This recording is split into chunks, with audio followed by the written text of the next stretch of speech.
ముందుగా అందరికీ హ్యాపీ ఉగాది, విశ్వవాసనామ సంవత్సర శుభాకాంక్షలు. సో అందరూ ఉగాది పచ్చడి చేసుకునే ఉంటారు కదా, మేము కూడా చేసుకున్నాం. అట్లనే భక్షాలు కూడా చేసుకుంటాను. మీ భక్షాలు అంటాం, బూరెలు అంటాం. సో మీరేమంటారో కామెంట్ చేయండి. సో భక్షాలు చేసుకునేకైతే మేము మైదా పిండి అండ్ శనగపప్పుని ఉడకబెట్టుకున్నాం అనమాట.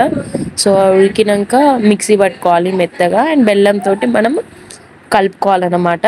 వేడి చేసుకుంటే అది ఉండలు లేకుండా మంచిగా కలుపుకోవాలి. సో కొంతమంది చక్కెరతో చేసుకుంటారు, బెల్లంతో చేసుకుంటారు. మేమైతే బెల్లమే ప్రిఫర్ చేస్తాం. షుగర్ అంతా మంచిది కాదు కదా బాడీకి.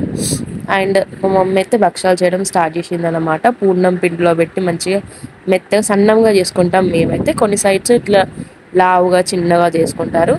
సో ఉగాది టైంలో చేసుకునేది ఉగాది టైంలోనే.